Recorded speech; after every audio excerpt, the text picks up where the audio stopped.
إن الحمد لله نحمده ونستعينه ونستغفره ونعوذ بالله من شرور أنفسنا ومن سيئات أعمالنا وأشهد أن لا إله إلا الله وحده لا شريك له وأشهد أن محمدا عبده ورسوله صلوات الله وسلامه عليه أما بعد. In this khutbah, inshallah ta'ala, now that you're sitting here, we're requesting your undivided attention in order to learn 2 ayats from the book of Allah Ta'ala. Concentrate so that we can learn these 2 ayat that Allah Ta'ala has sent down and He has revealed them. And for the most part, if you were to ask any given masjid, the people who are in that masjid today, if you read these 2 ayat to them, people won't have a clue as to what the ayat is talking about. And that's not to put anyone down, but that's the reality. We have an opportunity on this JUMMAH, on this day, to learn 2 ayats from the book of Allah in this illustrious month, on this illustrious, exalted day. And the Nabi told us in an authentic hadith that we mentioned here many times, sallallahu alayhi wasallam, for one of you to go to the masjid and to read 2 ayat or to learn 2 ayat from the book of Allah, it is better for you than to go and to get a nice camel, a nice car, a brand new Mercedes Benz. I would love a 2011 Mercedes Benz, or even better than that. To come to the masjid and to read 2 ayat or to learn 2 ayat is better than that. And to go to the masjid and to read 3 ayat, better than 3 cars. 4 ayat, better than 4 cars, and on and on and on and on. So in this first Jummah of the blessed year, this year of Muharram, we want to deal with this ayat, these 2 ayat. In Surah Al-Ma'idah, Allah Ta'ala has mentioned ayat number 102, قال ربنا سبحانه وتعالى ما جعل الله من بهيرة ولا سائبة ولا وصيلة ولا حام ولكن الذين كفروا يفترون على الله الكذب وأكثرهم لا يعقلون وإذا قيل لهم تعالوا إلى ما أنزل الله وإلى الرسول قالوا حسبنا ما وجدنا عليه آباءنا أولو كان آباؤهم لا يعلمون شيئا ولا يهتدون.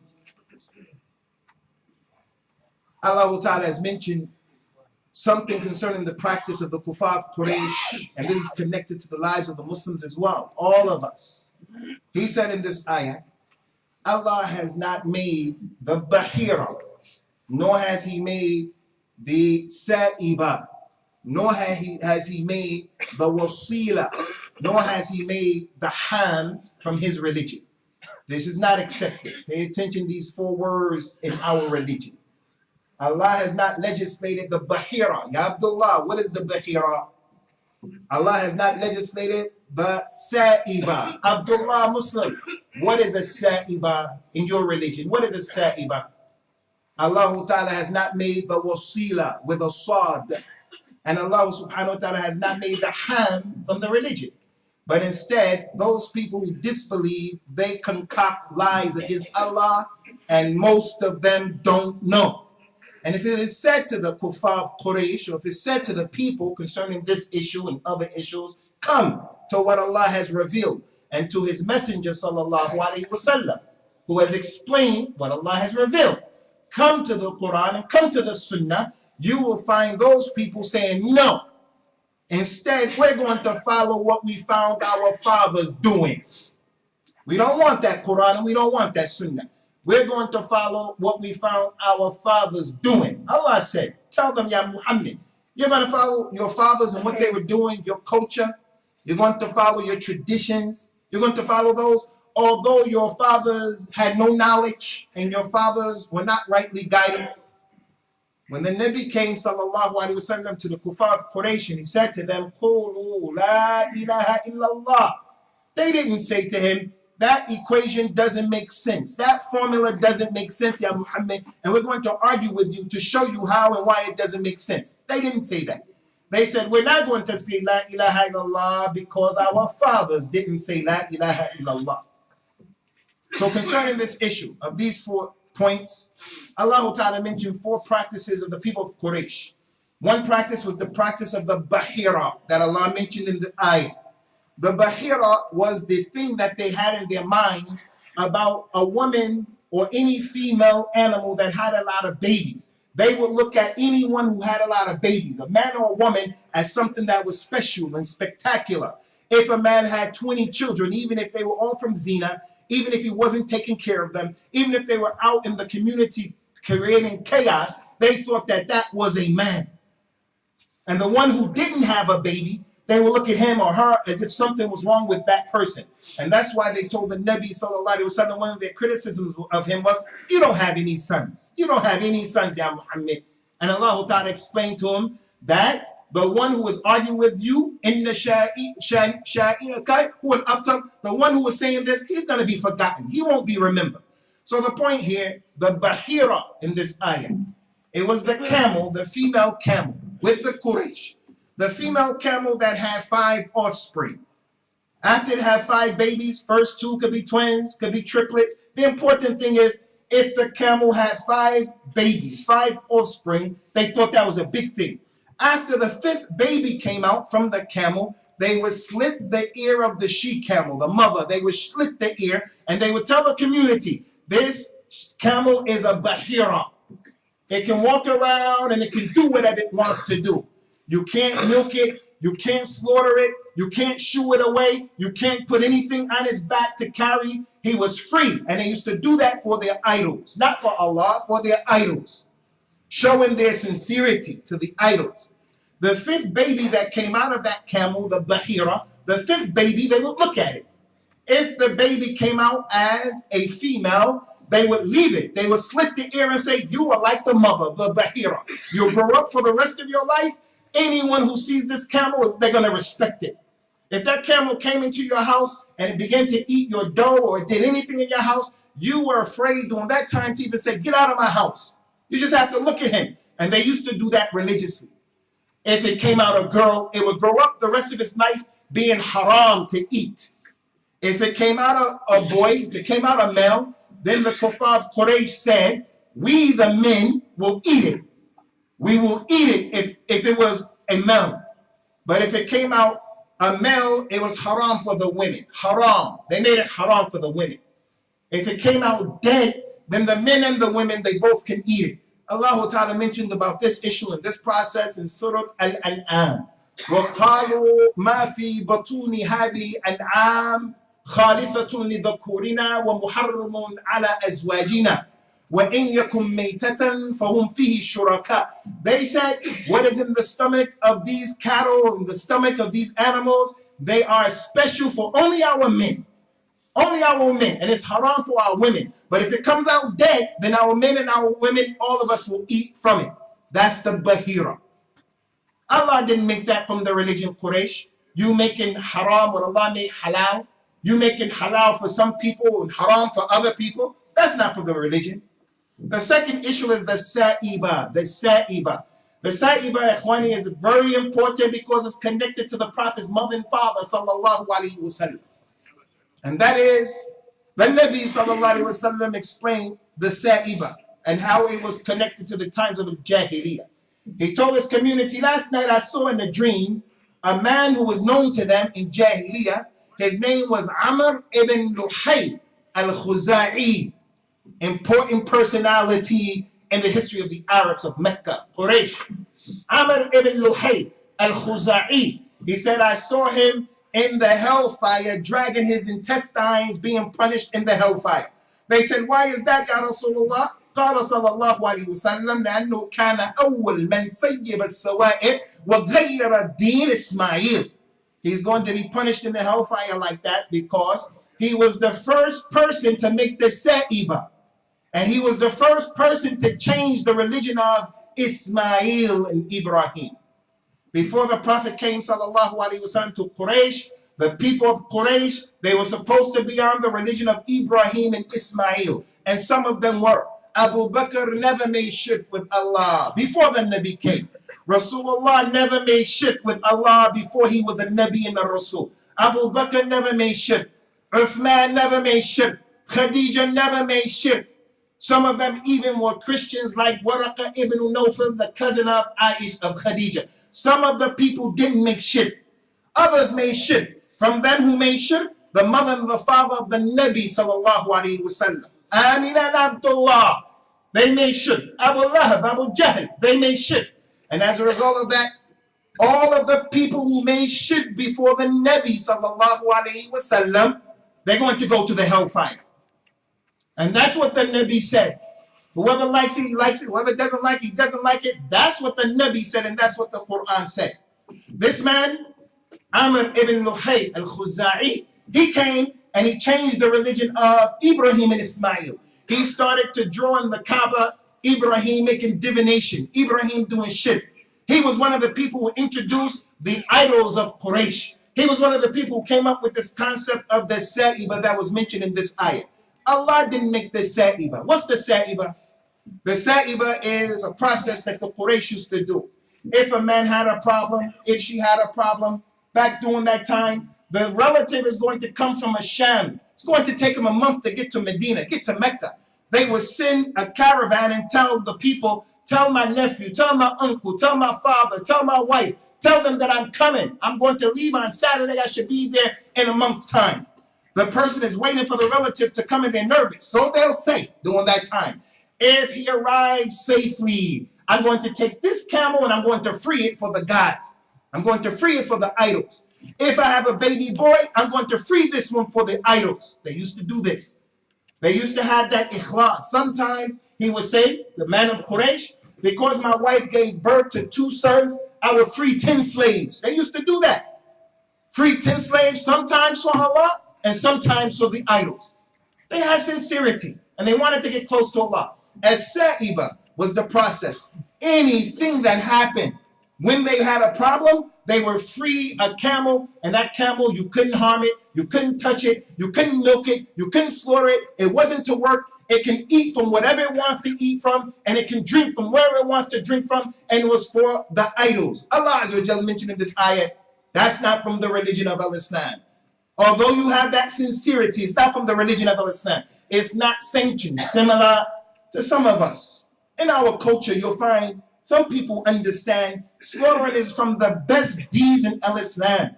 The Eid al-Adha, to slaughter for yourself, to slaughter for your mother, for your father, for your uncle, to slaughter for your child, that's from the best ibadat. Slaughtering is from the best ibadat. But the person comes with sincerity in our culture and he wants to slaughter for Rasulullah sallallahu alaihi wasallam. I'm going to slaughter this for Rasulullah. Okay, that's a nice idea, but the question that has to be raised is, why didn't those companions who loved him and understood the religion better than us, why didn't they come up with that bright idea? Why didn't the Imams who we claim that we follow, Al-Imam Malik, Al-Imam Abu Hanifa, Al-Imam Ahmed, Al-Imam Shafi, why didn't they come up with these bright ideas and write it in our books of our madahib? Why didn't they mention that? They didn't mention it because it's not from the religion. Although you're sincere, just like Quraysh was sincere, it's not accepted because it's not from the religion. And don't come and say the person who doesn't do it and the person who warns against it, he doesn't love Allah, he doesn't love Rasulullah sallallahu alaihi wasallam. So the Sa'iba, Ikhwani, was the process of the Kuffar of Quraysh setting out something and saying, this thing that happened, I'm going to make it haram for the people to eat it, to use it, to get benefit from it, and it can do whatever it wants to do. It's not from the deen. The third thing that Allah mentioned in the ayat is the Wasilah, with a sword, the Wasilah. The Wasilah was the sheep that's similar to the Bahira. If a sheep gave birth to 7 babies, Quraysh thought it was a big thing. Not 5, 7. Not a camel, a sheep. If it gave birth to 7 babies, they would cut the ear of the mother and let the mother go. You can't do anything to the mother. It can eat whatever it wants to eat, go wherever it wants to go. They will look at the 7th baby. They're safe. If the 7th baby was a boy, the men will eat it and the women can't eat it. If the 7th baby was a girl, they're going to let the girl go and be just like the mother. And if it came out dead, the men and the women can eat it, making haram what Allah made halal. Now this is very important, just like the Bahira. And that is, in our culture, we're similar to Quraysh. Some people in our masjid, in our community, some people from our relatives, they've been married and they don't have any children. Or they've been married and they have a sister or a brother who's married. The sister had a boy and the brother had a girl. The way we look at the one who has the boy is not like the way we look at the one who has a girl. We put pressure on the one who had a girl and we raise the position of the one who had a boy. But the real problem are those people who don't have babies at all. And what does our culture say in that case? Our culture automatically looks at the lady and says, something's wrong with you. Before the man and the woman, the husband and the wife, they don't get tested, but right away we judge and we have a position against the girl. All of the husbands, sisters, and aunties and mothers, they're against the girl, his wife. They start saying things like, why did we marry him to her anyway? We told you that family was a problem. That was the way Quraysh used to look at things. If you have a lot of babies, then you're okay. If you don't have a lot of babies, then you're not okay. But the one who has the correct aqeedah, he knows that Allah is al-Khaliq. He mentioned in the Quran, لِلَّهِ مُلْكُ السَّمَاوَاتِ وَالْأَرْضِ يَخْلُقُ مَا يَشَاءُ يَهْبُ لِمَنْ يَشَاءُ إِنَاثًا وَيَهْبُ لِمَنْ يَشَاءُ الذُّكُورَ أَوْ يُزَوِّجُهُمْ ذُكْرَانًا وَإِنَاثًا وَيَجْعَلُ مَنْ يَشَاءُ عَقِيمًا. To Allah belongs everything in the heavens and everything in the earth. He creates whatever he wants to create, how he wants to create it. Some of the people, he gave them daughters. Other people, he gave them sons. Some of the people, he gave them daughters and sons. And some of the people, he left them without children. He left them barren. Allah made the lady like that. Allah made the man like that. Not like what Quraysh used to say. If you don't give babies, something's wrong with you. If you don't give me any boys, something's wrong with you. That's from Jahiliyyah. That's from the Wasilah, the sheep that gives 7 babies. The last one, Ikhwani, is the ham. Pay attention to the ham. Allah didn't make the ham from his religion. What was the ham? The ham was, again, Quraysh's mentality. The ham was the stallion from the camel. There are different types of horses. There are different types of sheep. There are different types of camels. There is the camel, that's a sheep camel. There's a camel, that's a male camel. There's a camel that is the stallion. They used to take pride in that camel. He's the race horse or the race camel right now. He's the camel that they used to go and make jihad with. They used to wage their wars with. In Islam, if you are making jihad on a special type of horse or a special type of stallion, when the spoils of war are distributed, after the Muslims defeat the kuffar, the imam is going to give each mujahid stuff. If you have this type of camel, you get special. You get more stuff. You get more. Jihad, jihad. And we don't even know the ahkam about jihad. Jihad is not just killing people. Jihad is from the deen of Allah. It has ahkam. So the stallion, the major money-making camel to the Arabs, who was he? He was the one who they would take that stallion and have him to mate with other females in the hopes that if she was impregnated, the baby will come out like the father. And the Arabs believe, and this is some truth in it, if the father is strong, his disposition is strong, many times the baby will come out like that. If the father is weak, the mother is weak, many times the baby will come out like that. Sometimes it's not the case. So you have to look for a strong man. You have to look for a strong woman. Then Nabi told the people, Zawwiju al-wadud al-walud. You men, marry the women who are loving and the women who are prolific. They have a lot of babies. How do you know they have a lot of babies? And Allah is the creator of the heavens and the earth, and you don't know. You know, as indications, her mother had 12 kids. Her sister had 15 kids. The other one had 9 and the other one had 10. It's a good possibility that that woman is going to be prolific. But it doesn't always happen. The point is that stallion would be allowed to mate with the other children. And after that, to mate with the other females. After the mating process, they would let it go. It can go wherever it wants to go. It can do whatever it wants to do. Now look what Quraysh, look at the mindset. Look at the culture. Look at the customs. Look at the traditions. Whether they make sense, they don't make sense. This stallion, the Nabi made it haram. One of the places that we cannot pray in Islam is if you go to Somalia, and you go to Pakistan, you go to the Arab world, You go to the zoo, you go somewhere where there's a camel and the place or the corral of the camel. You cannot pray in that area. It's haram to pray in that area. You can't pray in the hammam where there's najasa. Allah's Prophet ﷺ made it haram to pray in the corral of the camel. If camels are being held in this area, don't pray there.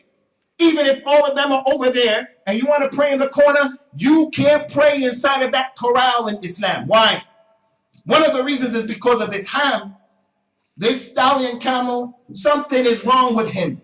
Sometimes he's okay and he's calm, and sometimes for no apparent reason he goes crazy and he goes berserk. And he will come and he will attack you. The owner of this ham camel, he trains and he has this camel for 15, 20 years. It appears that the camel likes him. When he comes, he calms down. But the trainer, the owner of that ham knows at any moment that stallion camel will bite your head off. He will attack you. So because of that danger, the Nabi didn't allow us to pray in their corral. Quraysh, they would free that camel. If that camel came into your house, you have to let him come into your house. If that camel attacked you and he stepped on your head and he harmed you, no one would do anything. And then after you were hurt and harmed and killed, the people will say, MashaAllah, he was killed by the ham. It's a good sign. They used to believe that. It's a good sign that the ham attacked his baby and killed his baby, bit the ear off, bit the nose off. And they did that because of their iman, their belief in the ham, that the gods favored them by allowing them to be killed by this animal. Allah Azza wa Jal mentioned in the Quran, Ikhwani, these four issues are not from the deen of Allah Azza wa Jal. What's the point of the khutbah? When you leave here today, after learning this ayah, when you leave here today, and you go back and someone says, what was the khutbah about at Hard Top Road? Don't say the khutbah was about cultivating camels, purchasing camels, and the beauty of livestock. No, the khutbah is about traditions, culture, customs. And Islam pays attention to the Pakistani culture, to the Arab culture, to the African culture, to the European culture. Islam, every people have their culture. Every people. Allah mentioned in the Quran, خُذِ الْعَفْوَ وَأْمُرْ بِالْعُرْفِ وَأَعْرِضْ عَنِ الْجَاهِلِينَ. When people do something wrong to you, pardon them and forgive them. Forgive them. And take from the urf, take from the customs, take what is good. In our custom, our elders here, it is not a nice thing to sit with your foot facing a man's face. It is not nice to put your foot towards the Qibla. So a young person who's following the sunnah, he has his foot towards the Qibla. He has his foot towards an elder. The elder says to him, hey, what are you doing? Respect the Kaaba. The young man says, where's the dalil for that? Where's the ayat or the hadith that says I can't do that? Nah, yahi, that's the culture. That's okay in the deen. That's the custom in the culture. That we don't talk before the elders speak. For an example. But when the custom and the culture goes against the religion, like in the case of the Bahira, and the Sa'iba, and the Wasilah, and the Ham, when the culture is mixed up with shirk and kufr and bid'ah, then we don't do it. And when it said to them, come to what Allah has revealed into the Rasul, they say, no, we want to do what we found our fathers doing. We're hearing young people saying, you have to have a madhab, and if you don't have a madhab, something's wrong with your Islam. Okay, no problem. No problem. Where's the dalil for that? And why is it that if you're Pakistani, your madhab has to be Hanafi? And if you're Somali, your madhab has to be Shafi'i? Where did you get that from? Okay, I want to have a madhab. Why do I have to have the madhab that you're telling me? Because your father was on that madhab. No, that's not our religion. Why are you Braille? Why are you Braille? Are you a Braille because you read about Brailleism and it made sense to you and you embraced that idea? Or are you Braille because my mother and my father were Braille and my grandmother and grandfather were Braille? That's why I'm Braille. It doesn't make sense to me. It's just I'm doing it because my parents did it. Allah said, أَوَلَوْ كَانَ آبَاؤُهُمْ لَا يَعْلَمُونَ شَيْئًا وَلَا يَهْتَدُونَ. Even though their parents didn't know, they were not guided aright. Customs, culture, tradition, it's okay.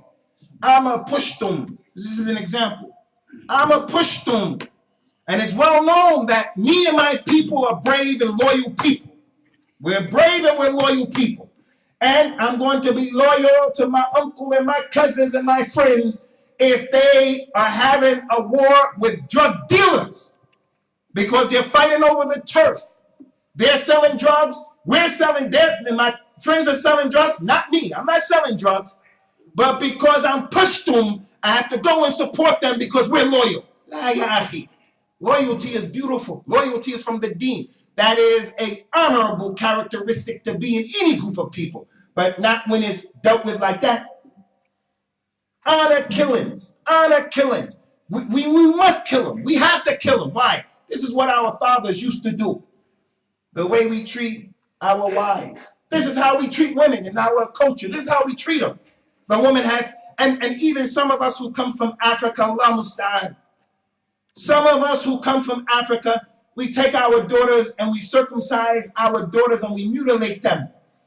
And the women, our wives and our mothers and our aunties, if your wife does not agree to mutilate your daughter and to cut out her private parts and sew it up, if your wife doesn't do that, all of the women will look at you and your wife and something's wrong with you. Okay, why should we do that to our daughter? Why? Why? The answer is, if you don't, she'll commit zina. Did Khadija commit zina? Did Aisha commit zina? Did Asiya commit zina? Did the righteous women who are walking around right now commit zina? That doesn't prevent a lady from committing zina, and it's haram. Why you do it? That's what our fathers do. So the khutbah, ikhwani, is not about cultivating animals and going to the zoo and becoming a veterinarian. That is not the khutbah. The khutbah is about your culture. Your culture. Why is it that in some of our masjids, we have to address the people in Urdu? For an example, everybody speaks English. 99%, 98% of the people speak English. Why is your masjid a masjid that insists on speaking the language that half of the community doesn't understand? Your children don't understand. That's what our fathers did, so that's what we must do. Islam, ikhwani, is a religion that allows for flexibility. And Islam came and it embellishes the culture of everyone, wallahi. It makes our culture that much better, the good things of our culture. But the religion also came and it said, when your culture is in conflict with the deen of Islam, don't be like the people of Quraysh. Don't be like the people who say, no, we're going to do what we found our fathers doing. That is not the answer in the deen, and that's not the answer of the intelligent Muslim. أقول قولي هذا واستغفر الله لي ولكم ونسأل الله تعالى التوفيق والسداد.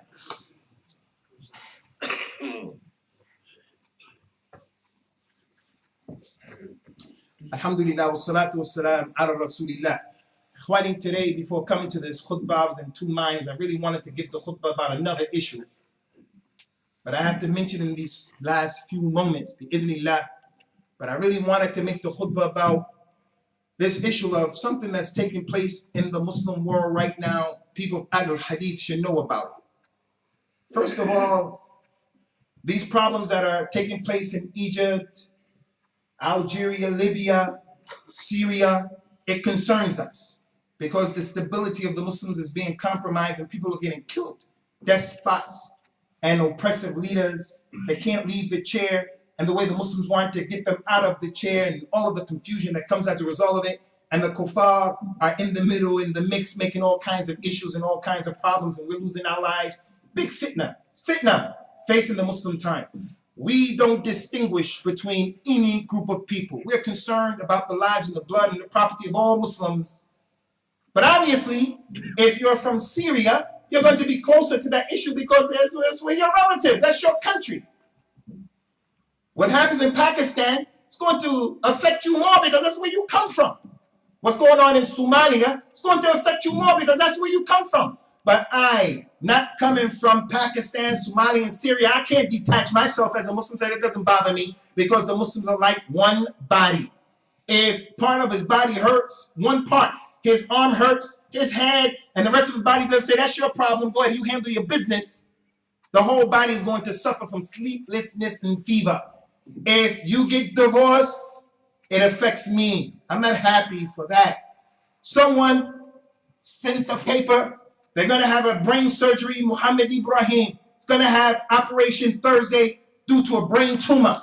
That affects all of us. So we're going to ask Allah Ta'ala to make it easy for that man, to make that operation successful. The point is, all of this drama that's going on in the Muslim world, it affects us.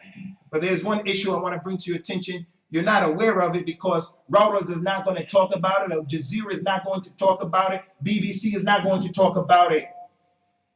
In Yemen, there is an institution of studying called Darul Hadith. Arabs started. One of the greatest scholars of this time. His name is Muqbil. Sheikh Muqbil. Sheikh Muqbil al-Wadi'i. Tremendous scholar of al-Hadith.